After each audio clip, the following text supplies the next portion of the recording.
everyone. Today our topic here is the separation of components of air by using the method known as fractional distillation from the lesson Is Matter Around Us Pure from the 9th class science textbook.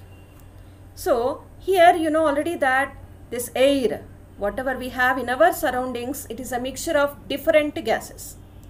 And if you observe the Earth's atmosphere, there the air will be consisting of mainly nitrogen 78.1%, oxygen 20.9%, along with that 0.9% of argon. And you know already that air will also contain many different types of gases here in very small amounts, like we have 0.03% carbon dioxide also, along with that neon, hydrogen, even water vapor also we have in our surroundings. And as this air is the cheapest source of all these gases, so we are going to separate the components of air. The different gases from the air are separated by using the process known as fractional distillation. So here in the fractional distillation, what we are going to observe? We are going to do the process known as liquefaction. Many times we are going to repeat the process known as compression and cooling. By doing like that, we are going to separate the main components of air like nitrogen, oxygen, carbon dioxide and also argon. So let us see what is the apparatus we use for this separation technique.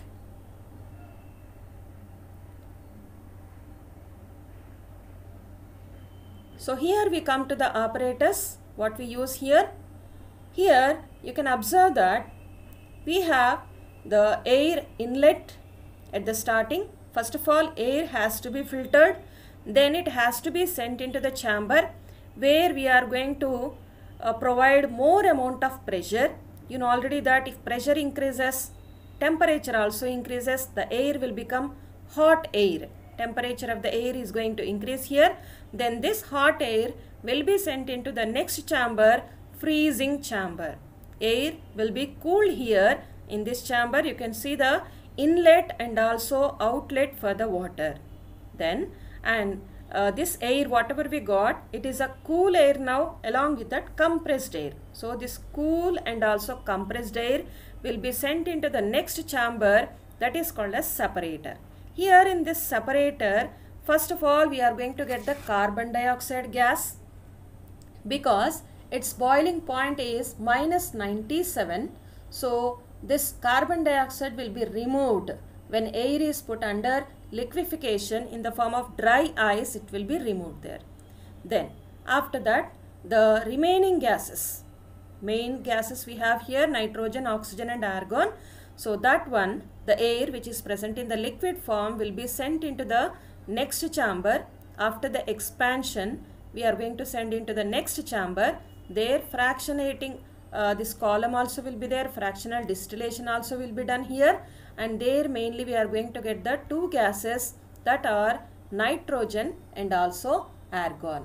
Nitrogen, you know already that boiling point of nitrogen is -190 degrees Celsius and for argon it is -186. Very nearer boiling points are there, but by using fractional distillation we can separate out these gases also. And at the ending we are getting another gas, that is our the gas which we use for respiration, which we inhale, that is oxygen, that we are going to get at the ending. You can see at the last chamber we have there oxygen we are going to collect into this. So here the oxygen, we have to remember one point here. The oxygen has a boiling point of -183. -183. Boiling point of nitrogen is -190 and argon -186, oxygen -183, carbon dioxide -97, which is already collected in the separator chamber in the form of dry ice. Because carbon dioxide will not be present in the form of a liquid anytime. from gaseous state directly it converts into dry ice. Again, if this dry ice is heated, again it will be converted into the gaseous form.